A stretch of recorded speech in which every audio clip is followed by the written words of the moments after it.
Hey, what's up guys? timwrite here. Lesson learned. Don't try to make more than one video per day. I'm in the beautiful Prospect Park once again. I'm here to actually compare these two watches. So over here on my left hand, I am wearing my Rolex Explorer 1 reference 124070, and over here on my right hand, this is a DJ36mm reference 126234. As you can see, they're both 36mm watches, and I've been asked multiple times to do a comparison, to try them both on and see how they compare. So let's just start with the basics, right? So they're basically powered by the same movement. The only difference between these movements is the addition of a date on the date just, right? So date just is powered by caliber 3235, and Explorer 1, that's 3230 caliber. Okay, obviously they're both wear very similar. A lot of people think, well, maybe are they too small? Are they too small for men? It's hard actually to say, are they too small for men? What I'll say is this: they're definitely very good unisex size. If you are especially skinnier guy, on the skinnier side, now I'm not on the skinnier side, although I am trying to lose some weight. If you're following my live show, you know about that.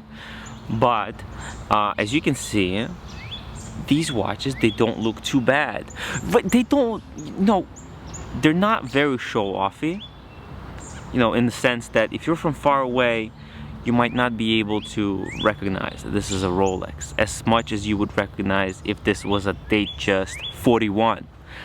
But is it too small? I don't think so. And you know what? I actually thought that the date just was too small.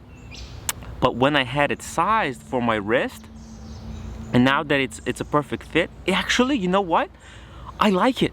I like the 36 size because, and you'll be surprised, it is on the lighter side. It gives me a lot of flexibility, just like my Explorer 1 gives me a lot of flexibility.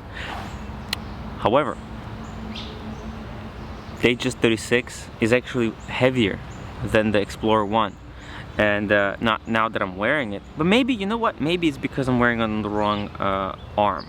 Let me try to put it on my left arm and see if it still feels heavier than the Explorer 1. I'll put the Explorer 1 on my opposite wrist.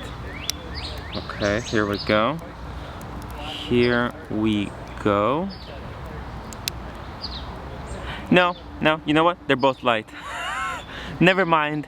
It's just I'm not used to wearing a watch on my right hand. That's why it felt heavier. No, it's perfectly fine. I don't feel anything. It just feels like there's nothing on my wrist. Okay? So yeah, that theory out of the window. Okay, so now let's look at the watches close up, right? So obviously the biggest point of difference between these two watches is that the Explorer 1 is a very conservative watch. Explorer 1, it doesn't have anything flashy about it. It's a simple brushed case with a lot of brushing. There's only the smooth bezel that's polished. So obviously the Explorer 1 is less flashy, very good sports watch. It's got a safety clasp. It's just wind and wear. You put it on, you're ready to go.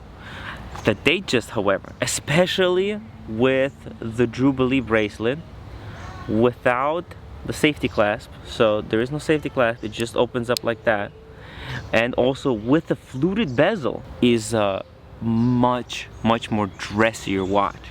It is flashy, even though this version just has batons instead of Roman numerals. Still, it is much much flashier watch. It's also got a date function, making it a better business watch, because for work I use the date function all the time, and I think a lot of people would really appreciate the date function. However, for sports, I think who needs a date for sports? You want something that's more legible, and the Explorer 1 with its 369 dial is extremely legible. Extremely legible. You can tell the time from afar with a simple glance, whereas with the DJ36, all the kind of the fluting, the sparkling, is kind of distracting, and also having a date, it obscures a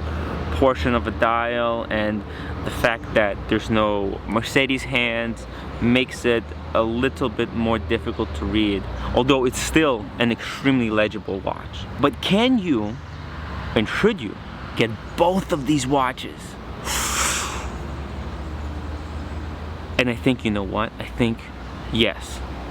Especially if you get them in different colors, that's even better. If you can get the Datejust in the new green dial, if you can get it in blue, Wimbledon, white, if you can get it in any other color than black, even black, they're two different black dials, because the Datejust is a sunburst black, whereas the Explorer is just flat black. So they both can perfectly coexist in the same collection. There's no problem between these two watches. Oh my god, I love this Datejust. It's so sad that I have to give it away, but this watch is actually gonna go to a woman, and part of the reason I recommended this watch to a woman, because this couple, they have a few children, and they were hoping to pass it on to their children, the watches. And I said, you know what, like, because they have sons, they have two sons, and the thing with the 36 is that because it's a unisex size, in my opinion, his wife can wear it, my friend's wife, I mean, she can wear the watch, and then down the line, far into the future, she can give it to her son, and there will be no problems with it. So I do appreciate the 36. I think for a long time it has been underappreciated because of the super strong trend of mega big watches, but now with that trend cooling down, we see companies shrinking the size of their watches and going back to some kind of a little bit more reserved, more, I would say, just more logical sizes. Like, it just makes no sense to have a watch that's so big and completely out of proportion when 36mm size is perfect for telling the time. So yeah, so that's my opinion on these two watches. Please don't forget to like, comment, subscribe. Check out my membership program. It starts at like $4 per month, and you get access to my Discord. There's also WhatsApp. I post all kinds of secret videos and pictures just for the members. So members do get more. You also get your name in the credits at the end of my videos. Also, check out my website, timwrite.com. I'm gonna try to post everything that I do on there, and also don't forget to watch my live show. My live shows, that's right. They're really fun, and we talk about watches, fragrances, kind of everything. If you have any questions, you just shoot them there, and we'll answer them live. Yeah, I guess that's it. Lesson learned: don't try to shoot more than one video per day, because carrying around this drone with me was kind of hard to hold the drone on my shoulder and kind of carry the camera. That's why this video is just I'm like sitting down. So yeah, sorry about that, but yeah, I'll see you on the live show later today. Peace.